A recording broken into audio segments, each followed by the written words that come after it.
ഇത് ബിയോറ by lovely എന്നാണ്. ഇപ്പോൾ കുറച്ച് പേൾസും മുത്തൊക്കെ ആഡ് ചെയ്തിട്ടുണ്ട്.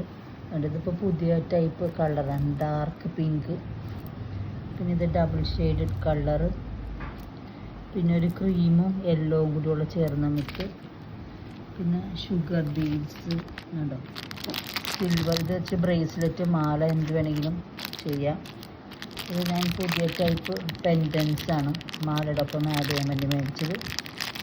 പിന്നെ ഇത് മൾട്ടി കളർ ഇതാണ്, പേർഡാണ്, മൾട്ടി കളർ ഇതാണ്. ഇത് ഗോൾഡൻ കളർ. ഇത് വെച്ച് മാലയോ ബ്രേസ്ലെറ്റോ മാച്ചിങ് ആയിട്ടൊക്കെ എന്ത് വേണമെങ്കിലും നമ്മളിവിടെ കസ്റ്റമൈസ് ചെയ്ത് കൊടുക്കുന്നതാണ്. ഇതൊക്കെ നല്ല നല്ല ടൈപ്പ് മുത്തുകൾ. ഇതിൻ്റെ വേറെ കളക്ഷൻസ് മുത്തൊക്കെ ഉണ്ട്. അത് ഞാൻ നേരത്തെ വീഡിയോയിൽ കാണിച്ചാണ്, വേണമെങ്കിൽ ഒന്നും കൂടി കാണിക്കാം. അപ്പോൾ അത് വെച്ച് നിങ്ങൾക്ക് സിമ്പിളായിട്ടുള്ള മാലകളോ എന്ത് വേണമെങ്കിലും ചെയ്യാം. Thank you.